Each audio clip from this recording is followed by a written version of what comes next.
This is 5 on your side at 5. Focused on you.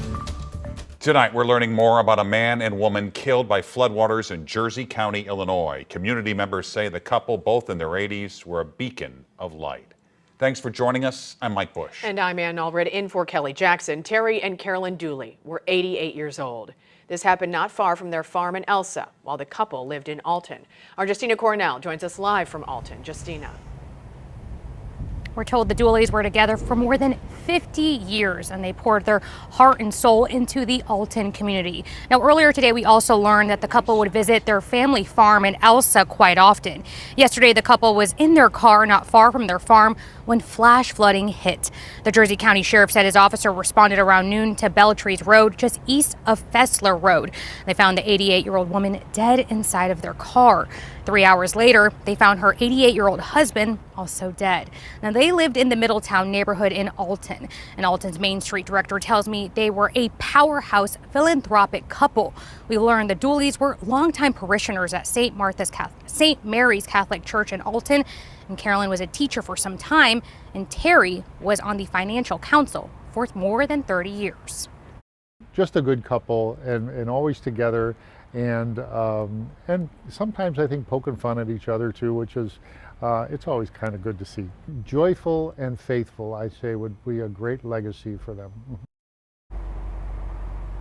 He said he just spoke to the couple earlier this week, so he's still processing all of this. Today, he also learned that funeral arrangements are already underway. Reporting live, Justina Cornell, 5 on your side.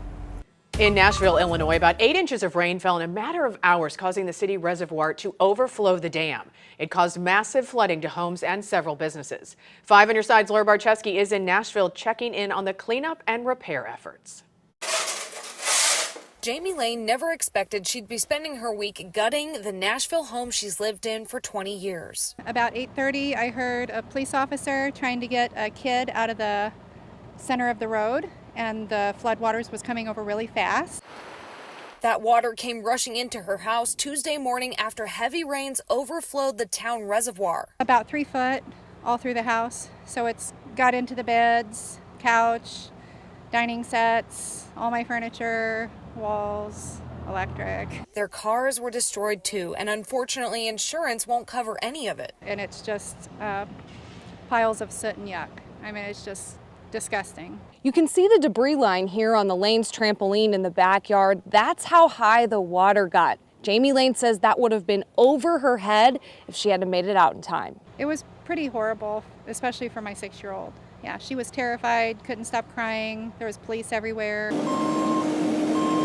While they clean up, the city crews are too, starting with debris removal and road repairs. Nashville Utilities Superintendent Blaine Middleton says the secondary dam worked exactly as it was supposed to. It's made of natural materials that are meant to break away gradually, which allows, a slow force of water instead of just one great big flash. Now they have to wait for it to dry out to build it back up. So it's a lot of clay and different levels and hand tamping, and it's very involved. Reporting in Nashville, Laura Barczewski, 5 on your side. Flood relief efforts also underway in St. Clair County after heavy rainfall passed through several towns. Up to 8 inches of rain fell in parts of St. Clair County. First responders were rescuing people from floodwaters until 11 o'clock last night.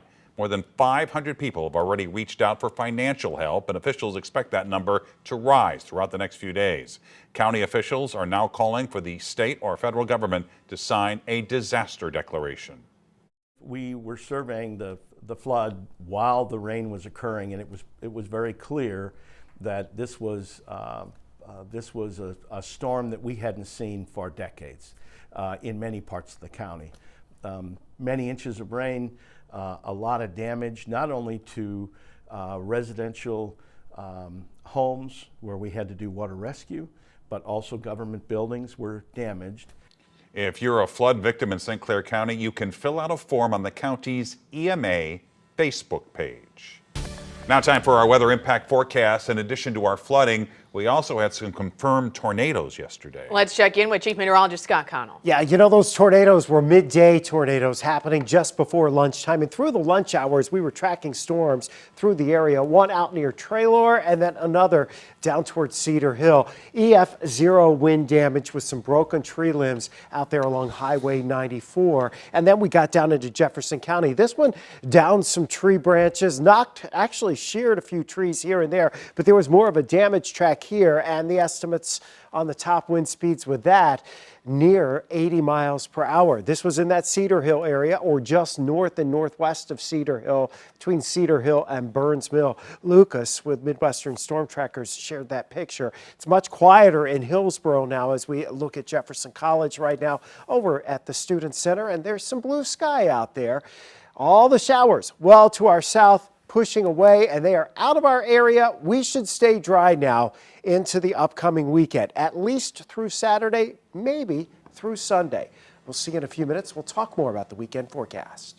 In about 3 hours, we'll hear from former President Trump's vice presidential pick, Ohio Senator J.D. Vance. You can watch it right here on 5 on Your Side at 8 p.m. Vance is speaking at the Republican National Convention in Milwaukee. It's his first major speech since becoming the party's nominee, and 5 on Your Side political editor Mark Maxwell joins us live from Milwaukee. Mark. Yeah, Mike and Ann, good evening from Milwaukee. The early acts are just starting. That means the delegates and all the spectators are starting to pour inside the convention hall floor where those warm-up acts are just starting. But in a few hours, we'll hear from J.D. Vance. He's the keynote speaker tonight. His arrival in this race has really added a new ingredient in the campaign. Certainly those frightening moments from over this weekend, the assassination attempt on Donald Trump's life, that's still present here. But talking to Republican delegates, you also get the sense that the convention is turning toward forming a united front, going into campaign mode and launching an all-out blitz against the incumbent President Joe Biden. At the same time, top Democrats in Washington, D.C. are still doubting and deliberating over whether or not Joe Biden and Kamala Harris is the best ticket to take on Trump and Vance. Former Congressman Rodney Davis dared Democrats to ditch Biden. Trust me, as a Republican, I would just sit back and eat popcorn if they opened that convention up. That would be phenomenal entertainment, and I would encourage them to do so. Go ahead, Democrats. Open up your process. Let those delegates become unbound. Let the media go ask them who they're going to vote for. Give them their 15 minutes in the sunshine, and I doubt this process is going to be an early one that gets fixed. President Biden still signals he intends to stay in this race, but today said he would consider stepping aside if a medical doctor told him to.